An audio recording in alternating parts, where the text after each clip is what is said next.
some champions in the house?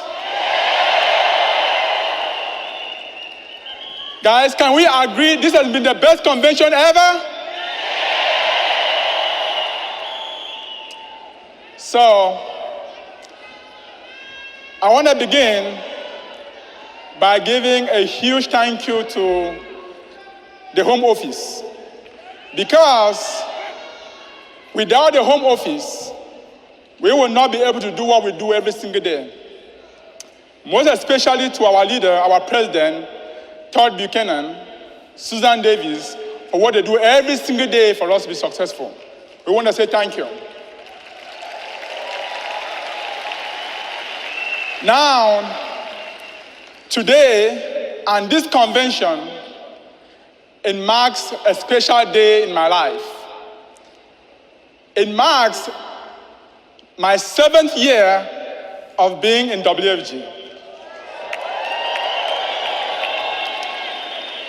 And in 7 years, I have led an incredible team. Do we have Team Legacy Star in the house?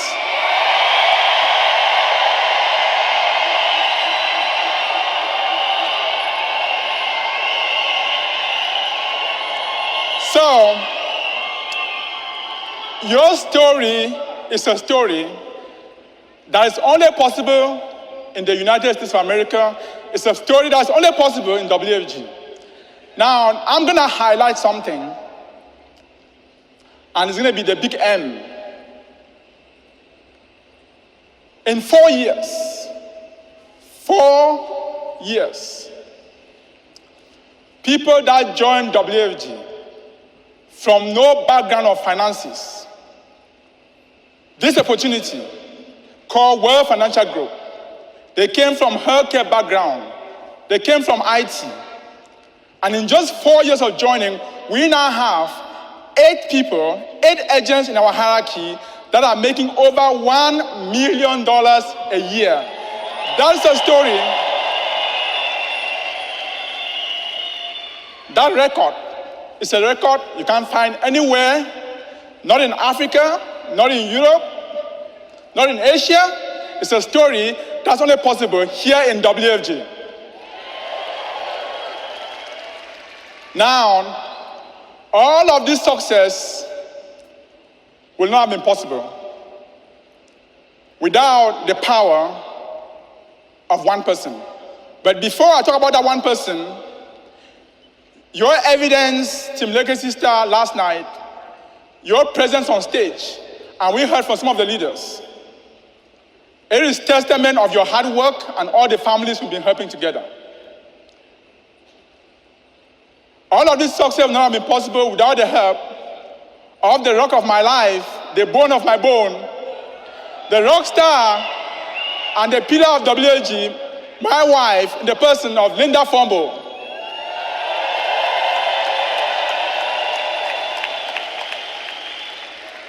My name is Daniel Fombo, and I immigrated to the United States from Cameroon 23 years ago.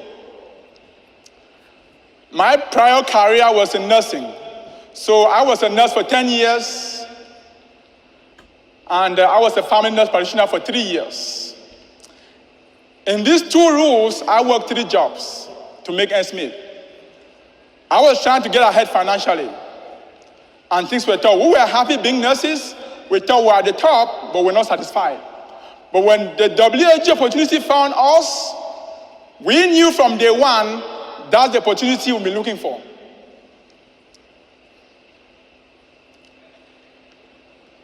I want to ask all of you in here, do you want to be a champion? All right. If you are in WFG and this is your first 2 years, I'm going to tell you what it means to be a champion. So it's Thursday morning. After checking my calendar for my appointment on Thursday, I call off work as a nurse practitioner, get into my car, and I drove all the way to New Jersey. At that time, I was living in Connecticut. It was a 3-hour drive. I was going to go present to a couple with a medical doctor in the suburbs of New Jersey. So I sat down with them and I presented to them what we do for families. The protection we give, the accumulation, the transfer of wealth. That appointment took me 3 hours. And after 3 hours of doing what I thought I did best, you know what they told me, that couple? They said, thank you so much for the information. We are not interested. So I got back into my car.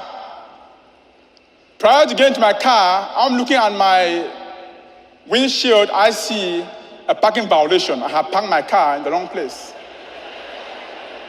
So, you know how I'm feeling right now, right? So, I put it up, got into my car, and started driving back home to Connecticut. 1 hour into driving, I had a police officer pull me over. And they gave me a speeding ticket. And then, 30 minutes later, I had a flat tire.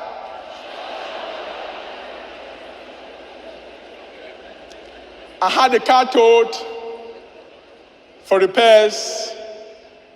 And then I finally made it home way much later into the night. And then when I got home, I'm looking at my phone, I got a text message. It was a family that I had submitted a policy for. They were pending blood work for approval. You know what the text message read? It said, Daniel, we are no longer interested. Please cancel, we're not going to do any more blood work. And then, Friday morning, I'm waiting for pay cycle to hit. I got a $5,000 charge back.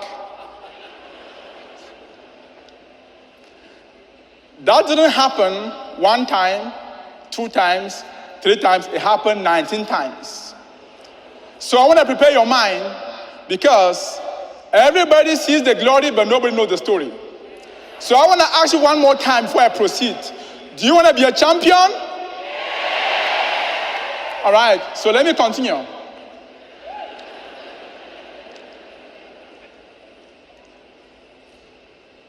So what do you think I was going to do at this point in time? Well, there are 2 mindsets at that point in time. Let me tell you about the mindset of those who are going to lose. The mindset is called a fixed mindset. It's for those who don't want to learn. Here is what people that experience this adversity, and I promise you it's going to happen to you. It's going to happen to you, so I want to prepare your mind for what is coming. Those who have a fixed mindset, here's the thought process. Here's how they're going to feel. Here's what they would think. WFG business is not for me. I don't think I can win here. I'm a loser. Nothing good happens to me. I think the man upstairs is trying to communicate with me in a way that is anonymous. I think it's my forefathers, my uncles, my auntie, who are responsible because nothing good seems to happen to me. So then, what do? You quit. That's called a fixed mindset. That's called the mindset for people who don't want to win. Now, let me tell you about the mindset for champions. It's called a growth mindset. It's called a learning mindset. Because if you are going to win in WFG, you must tell yourself, I want to win. Every single success must first of all be won mentally. It is true for everything. It is called the subconscious mind. Everything you tell yourself, for it to happen, you must first believe in mentally. It is true for soccer. It's true for sports. If you're going to win a match, mentally you must first win that match. It is true for a war. If you're going to win a war, mentally you must first win the war. It is true for any examination, any test you write. If you're going to be successful at any examination, you must first pass the examination mentally. Because our subconscious mind is very, very powerful. It is the mind that controls everything we do. We all have it. It's empty. And then you fill it with information. Remember the mindset that says, I don't like to eat fish. I don't like onion because of the smell. That's what you're telling yourself. Then you start believing it. So if you want to have the mindset to win, you have to tell yourself today, I want to be a winner. That's the first success. Believe it and then get to work. So I'm going to tell you about the mindset of winners, champions, the growth mindset. So what would a person with a growth mindset think about the same scenario? I think my client was having a bad day. I think my client,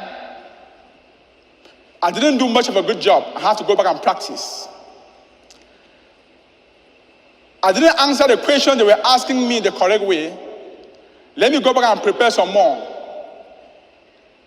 You go back home and say, you know what, let me call my mentor and ask them and tell them how the presentation went so I can get corrections. It's called improving mindset. It's called a growing mindset because whatever thing you tell yourself is what you shall become. And then go back and repeat the process. So, if you are here within your first 2 years, I want you to get ready. If you tell me you want to be a champion, that's what's going to happen to you. That's what it takes to walk up this stage. You saw what happened last night. You saw the champions walk up this stage. You've seen some of them speak today. That's what it takes to walk up this stage. It's called, you're going to have adversity, you're going to have challenges, but you shall overcome if you stay here long enough. So I'm going to ask you for the last time, do you want to be a champion? All right, I'm going to share with you the formula. So you are in a classroom. I want to learn a new language. And that language is called Swahili. Swahili is a language spoken in Kenya, Tanzania, Swahili, Burundi, Uganda, and many others. You want to learn a new language, right? And then you are in a classroom in America, and you've gone over a couple of series, and then the instructor comes one day, and they call you up to the front of the classroom. They start asking you questions. You don't know the answer, but you feel so humiliated because your classmates are watching at you. You can see that you're not doing it well. You feel so ashamed. You look at the teacher's face, he's furious because you're not performing to standard. And then you go back to your seat. When you get back home on that day, what will you do? Are you going to study more or are you going to drop the class? That's exactly what you're going to do in WFG. As you proceed, I want to be a champion. When things get tough, you're going to call a mentor, call the person ahead of you, call your leader, and tell them about your challenges. Because this opportunity is going to work for every single person that wants it to work for them. But I want you to know that the first 2 years are the most challenging years. So from this day onward, we're going to adopt a new phrase. You know how in America, when somebody asks you, how are you doing? What's the default statement? I'm doing good. I'm doing pretty good, right? I'm doing okay. We're going to change it. And we're going to repeat this phrase until when we come back next year, because every single person that is here today, we want to see you back next year. So here's the phrase we're going to adopt. So I'm going to ask it 3 times. If I ask, how are you doing? Here's the response. I'm working so hard to build my business. You guys hear me? I'm going to ask you, how are you doing? You're going to respond, I'm working so hard to build my business. I'm going to ask that question 3 times. All right, guys, ready? All right, let's have you on your feet. Let's have you on your feet as we round up for today. So the 3rd time is going to be the loudest of all. All right, guys, are you ready? All right. How are you doing?